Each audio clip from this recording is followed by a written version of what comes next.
আসসালামু আলাইকুম। আমি ফাহিম। আজকে আমি দেখাবো কিভাবে ডেটাবেসের কোনো একটা টেবিলের নামকে আমরা পরিবর্তন করতে পারি। যেটাকে আমরা ইংরেজিতে বলে থাকি রিনেম করা।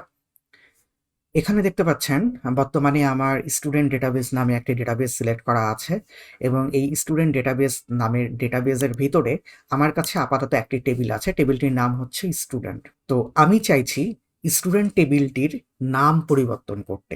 কিন্তু স্টুডেন্ট টেবিলের মধ্যে যে ডেটা ছিল, যে কলাম ছিল মানে যে অ্যাট্রিবিউট ছিল সেগুলো যেন আগের মতোই থাকে।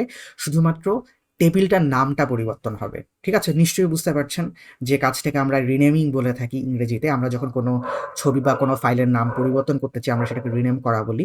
তো এখানেও আমরা সেভাবেই কাজটি করব। কিন্তু আমরা করব কিভাবে?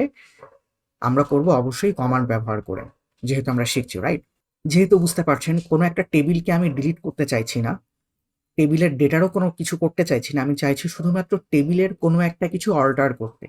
টেবিলের যে নাম আছে সে নামটা অল্টারেশন করতে, পরিবর্তন করতে। ঠিক আছে? তো সেই জন্য ১ম আমি বলব যে, "হেই, আমি অল্টার করতে চাইছি কিছু।" ঠিক আছে? অল্টার। এখন অল্টার তো অনেক কিছুই করতে পারি, তাই না? আমি চাইলে টেবিল অল্টার করতে পারি, আমি চাইলে ডেটাবেস অল্টার করতে পারি, আমি চাইলে অন্য কিছু অল্টার করতে পারি। সো আমাকে বলে দিতে হবে যে আমি এক্সাক্টলি কোন জিনিসটা অল্টার করতে চাইছি। যেমন আমি এখানে টেবিলের কিছু একটা অল্টার করতে চাইছি। সো আমি দিব অল্টার টেবিল। আমি টেবিলের কোনো কিছু অল্টার করতে চাইছি। ঠিক আছে? এখন আমি ঠিক আছে আমি বুঝলাম। আমি তাকে বলে দিলাম যে আমি টেবিলের কোনো কিছু অল্টার করব। কিন্তু আমার একটা ডেটাবেসের আন্ডারে একাধিক টেবিল থাকতে পারে, রাইট? সো আমাকে তো বলতে হবে এক্সাক্টলি কোন টেবিলটা আমি অল্টার করতে চাইছি, তাই না? এমনটাই তো হওয়া উচিত। একদম ঠিক। তো সেজন্য আমি বলে দিলাম যে আমি টেবিলের কোনো কিছু অল্টার করতে চাইছি। এখন আমাকে বলে দিতে হবে কোন টেবিলটি আমি অল্টার করতে চাইছি। মানে টেবিলটির স্পেসিফিক নাম দিতে হবে। তো যেহেতু আমি নাম পরিবর্তন করতে চাইছি, সবার ১ম এ আমাকে পুরাতন নামটা দিতে হবে। কারণ আমি যদি নতুন টেবিল অল্টার করতে চাই, নতুন টেবিল তো তৈরিই হয়নি। মানে টেবিলটির নামই তো পরিবর্তন হয়নি। সেভাবে সার্চ দিলে তো খুঁজে পাবে না, রাইট? সো অল্টার টেবিলের পরে টেবিলের বর্তমান যে নামটা আছে সে নামটা দিতে হবে। স্টুডেন্ট। ঠিক আছে? স্টুডেন্ট। এখন তো আমি বলে দিলাম আমি স্টুডেন্ট নামে যে টেবিলটি আছে সেটি অল্টার করতে চাইছি। কিন্তু অল্টারের তো বিভিন্ন ভাগ হতে পারে। আমি এড করতে পারি, ডিলিট করতে পারি, আপডেট করতে পারি অর এনিথিং এলস। আমি এখানে স্পেসিফিক্যালি কোন জিনিসটি করতে চাইছি সেটি উল্লেখ করে দিতে হবে। যেমন এখানে আমি স্পেসিফিক্যালি চাইছি টেবিলটির নাম পরিবর্তন করতে, রিনেম করতে। সো আমাকে বলে দিতে হবে রিনেম। আমি টেবিলটির নামটা পরিবর্তন করতে চাইছি। ঠিক আছে? এখন নামটি পরিবর্তন করে নতুন নাম কি দিতে চাইছি সেটি লিখতে হবে। মনে আছে আমরা ব্যবহার করি ফ্রম হিয়ার টু দেয়ার, মানে এখান থেকে সেখানে। যেমন আমি যদি বাংলায় বলি আমি বলতে পারি, ধরুন আমি চাইছি স্টুডেন্ট টেবিলটির নাম পরিবর্তন করে পিপল দিতে। সো আমি বলতে পারি স্টুডেন্ট টেবিলটির নাম পরিবর্তন করে স্টুডেন্ট থেকে পিপল দিতে।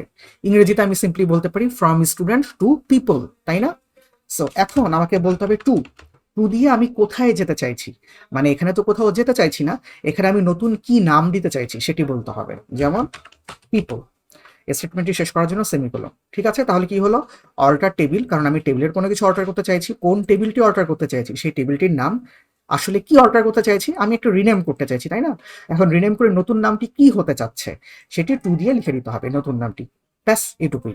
এখন আমি যদি সিম্পলি একটু এক্সিকিউট করি, দেখতে পাচ্ছেন গ্রিন চেকবক্স সিলেক্ট হয়ে গিয়েছে। এখানে নামটি পরিবর্তন হচ্ছে না কারণ আমাকে সিম্পলি রিলোড করতে হবে স্কিমা। আমি যদি রিলোড করি দেখতে পাচ্ছেন নাম চেঞ্জ হয়ে পিপল হয়ে গিয়েছে।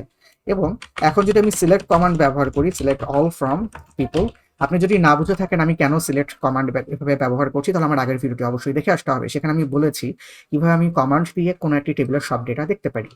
আমি যদি এটি এক্সিকিউট করি দেখতে পাচ্ছেন আমার স্টুডেন্ট টেবিলের মধ্যে আগে যে কলাম ছিল এখনো সেই কলামগুলোই আছে। কোনো ডেটা দেখতে পাচ্ছে না কারণ আমি কোনো ডেটা এখনো ইনসার্ট করিনি। সো বুঝতে পারছেন আমি এখানে কি করলাম? টেবিলের কোনো ডেটা পরিবর্তন করিনি, টেবিলের কোনো অ্যাট্রিবিউট পরিবর্তন করিনি, শুধুমাত্র টেবিলটির নাম পরিবর্তন করেছি। ব্যাস এটুকুই। আপনারা যদি চ্যানেল নতুন হয়ে থাকেন তাহলে সাবস্ক্রাইব করবেন।